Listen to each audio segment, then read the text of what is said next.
Hey everybody, it's Jason Blaha here, and it's time for the third and final part of the Q&A, so let's go ahead and finish this up. Alright, first question. Is it necessary to program Romanian deadlifts like traditional deadlifts, or can you get away with more volume since they're not pulled from a dead stop? What scheme of sets and reps would you consider similar in terms of recovery to ramping up to one heavy set of 1x5 on traditional deadlifts? No, we can't compare this at all. I would say that for something like a Romanian deadlift, you could use whatever rep and set scheme you would program any other lower body lift like a squat with, right? So whatever you think is appropriate training volume for squatting, you could do the same thing for the Romanian deadlift. Truth be told, I really wish the Romanian deadlift would be given a different name completely, because it's not a deadlift.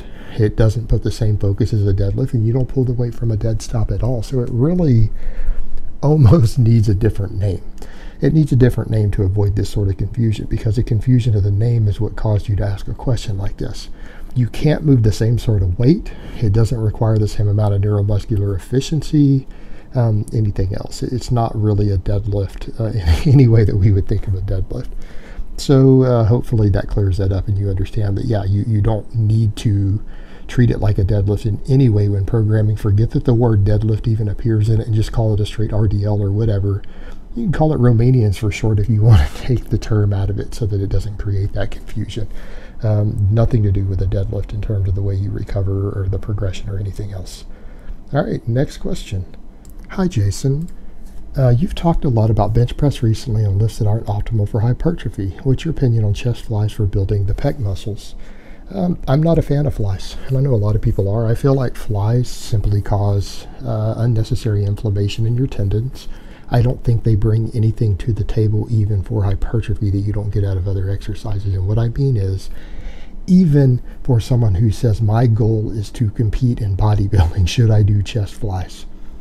No, I don't think they're necessary. I don't think they're necessary for maximum chest development, and because you're taking out a lot of other important muscles like delts and triceps and everything else that you get from pressing, dips, things like that, I don't think they bring anything to the table. I literally don't think they have any muscle building potential more than you get out of compounds for the chest, so I think they're a waste of time. And normally I would say, hey, some people need to isolate things because of a muscle imbalance. Maybe a person who doesn't get big enough triceps from all their pressing might need to isolate triceps. That the difference is, though, it's very, very unlikely that your triceps are out developing your chest. Like, no one ever says my triceps are too big. You just don't see people saying their arms are too big. It's one of the most heavily site enhanced muscles in the entire bodybuilding world even. So the desired proportions always mean you need more tricep, or else guys wouldn't be shooting stuff in their triceps all the time.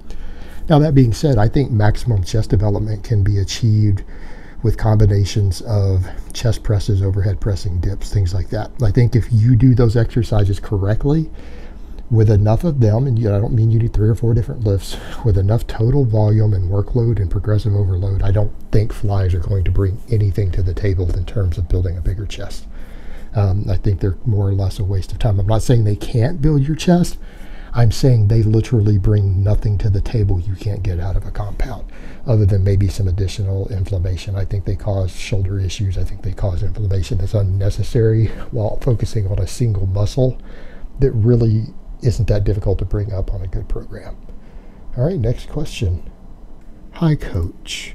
Can you speed up a deload by taking off a short period of time instead of reducing percentages, i.e. 3 days off versus a week at 70% like you recommend? Much love. No, absolutely not. Time off equals no growth. All right, taking 3 days off in a row from the gym, okay, there might be cases where that's okay just due to your scheduling, but you're also not stimulating anything. You're spending 3 days with no muscle protein synthesis stimulation. You're spending 3 days with learning and retaining no movement patterns. All right, that brings less to the table than a deload. The reason you need to understand why we do deloads, and trust me, I feel like that. I deloaded this morning. I was at the gym at way early this morning doing my deload week, because it feels silly to come in and do these silly little light weights for low reps on top of that. It feels silly. I understand you don't want to deload. Deloading is something I would only recommend if it wasn't necessary. all right, because it feels stupid, it feels silly, but the reality is deloading is superior to time off. You will get better results if you deload instead of taking time off, and I don't know how we can be any more clear on that. It is superior to taking time off. Flat out, period, full stop. All right, next question. Hey Jason, would doing low intensity cardio, stationary bike, incline, treadmill, walk for about 30 minutes after an upper body workout interfere with size and strength gains? Thanks. No, absolutely not. Absolutely not. 30 minutes of list cardio, even immediately after doing upper body.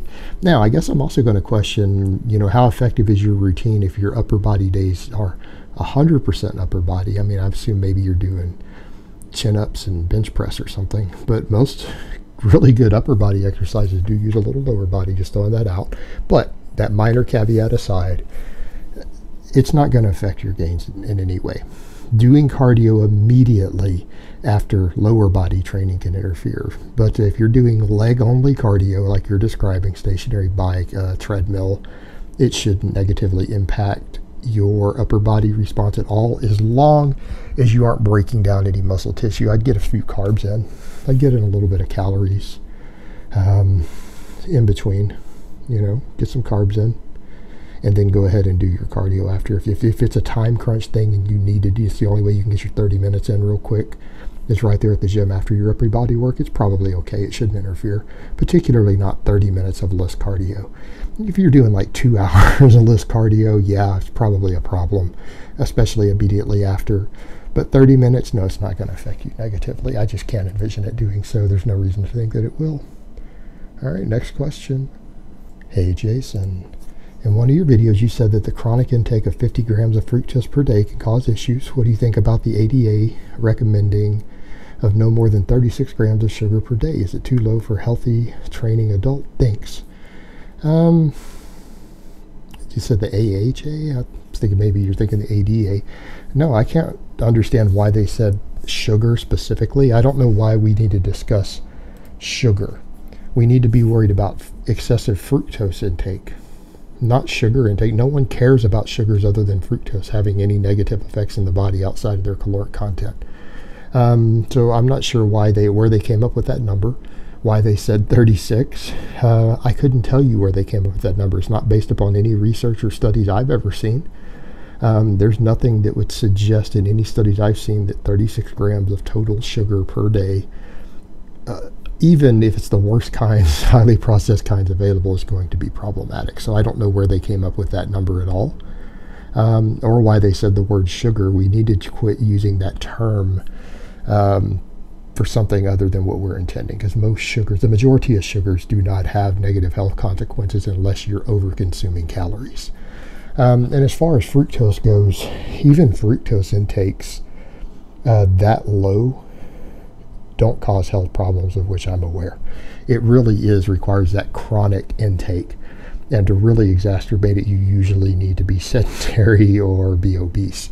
And people who are very active and who aren't obese can sometimes get away with even higher amounts of chronic fructose intake than what we discussed without experiencing any health problems. So again, I'm not sure where this number is coming from at all. I don't know what to tell you other than don't exceed 50 grams of fructose a day, like I said before. All right, next question, and the last question of the week. Sup, Jason. My question is, what are your main ideologies when it comes to diet and nutrition? Lower carb, lower fat? Would value your thoughts on this. You know what? It honestly is going to depend on certain factors. I cover this in a lot of detail. I usually recommend, and this is based upon because I am someone prone to obesity, who has a very high appetite. So I usually go in the direction of diet types that are going to control appetite more. That means higher protein, higher carb, lower fat, with a lot of whole foods. In other words, fruits, vegetables, whole grains. Minimally processed food, keep your fat pretty low, focus on carbs, high carbs, and then protein as a secondary. Make sure you're getting lots of fiber in. Then again, that fiber can come from whole grains, fruits, vegetables, a good combination of those, so that you can control overall satiety and you get the most anabolic response from your food. However, I do note that there are people who struggle with gaining weight on that, who struggle gaining muscle on that sort of approach. The typical hard gainer needs more fat in their diet to make gains. Now, I don't recommend that most people go out of their way to add fat to their diet. I don't recommend you add oils, butters, things like that to your food. But if you're someone who really struggles with gaining body weight because your appetite doesn't allow for it, combined with your physical activity, then you know what? Eating higher fat foods may behoof you a bit. And it's certainly a viable method for people who struggle to gain weight, who need to gain weight for muscle mass, sports performance, things like that. So I'm going to say some of that's individual based, but I tend to lean in the direction of lower fat, whole food diets, again, based around whole grains, lean proteins, fruits, vegetables, tubers, things like that. Keeping your minimal, your refined foods to a minimum. Maybe a cheat meal once a week is okay, maybe twice a week, but even that's going to depend upon the person's individual appetite. So again, I tend to lean in the direction of lower fat whole foods with lots of fiber, lots of protein, for just overall muscle gains and athletic performance. All right, guys, but that's really all I have to say on that today. I hope it's been informative, and I will talk to you guys next time.